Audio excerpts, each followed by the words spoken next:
बिहार विधानसभा चुनाव को लेकर सियासी घमासान जोर पकड़ चुका है। बिहार के चुनावी मैदान में हर बार की तरह इस बार भी एआईएमआईएम अपना दमखम दिखाने को बेताब है। इसी बीच बिहार के एआईएमआईएम प्रमुख और विधायक अख्तर ईमान ने अपने एक निजी चैनल से बात की और अपने चुनावी एजेंडे पर चर्चा की। इस दौरान उन्होंने बताया कि असदुद्दीन ओवैसी के यहाँ आज तक ईडी और सीबीआई की रेड क्यों नहीं पड़ी, जब देश में आए दिन राजनेताओं के यहाँ ईडी और सीबीआई के छापे पड़ते हैं, लेकिन ओवैसी के घर पर ईडी कभी नहीं पहुँच पाती।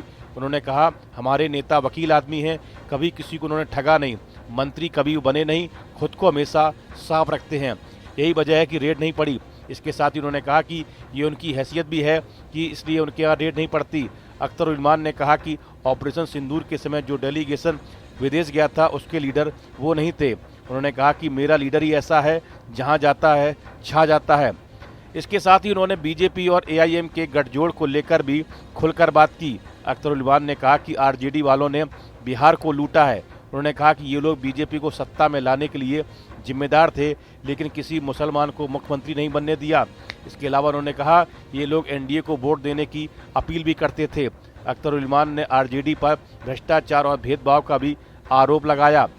एआईएमआईएम बिहार प्रमुख ने कहा कि चुनाव में किसी के साथ गठबंधन न होने पर लोग उन्हें ओछी नज़रों से देखते हैं। उन्होंने याद दिलाया कि जब एआईएमआईएम ने 5 सीटें जीती थी, तब लालू यादव ने फ़ोन कर साथ आने की बात कही थी और पुराने रिश्तों का हवाला दिया। उन्होंने कहा कि पहली आरजेडी और आज की आरजेडी में बहुत फर्क है, पार्टी अब बदल चुकी है।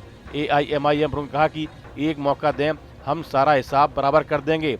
उन्होंने बड़ा दावा किया कि बिहार में किसी एक की सरकार नहीं बनेगी, सभी के साथ काम करना पड़ेगा।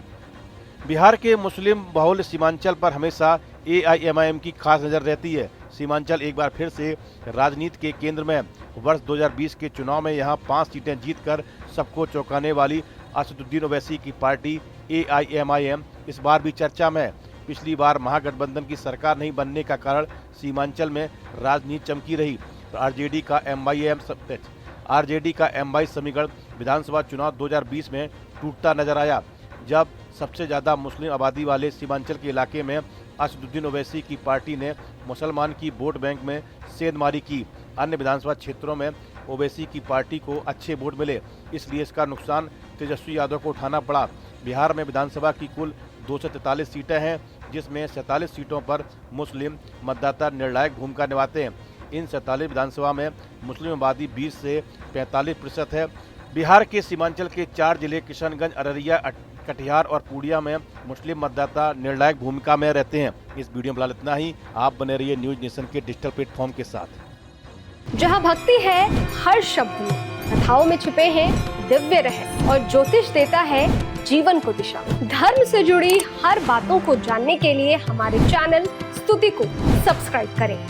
चैनल पर जाने के लिए इस लिंक पर क्लिक करें।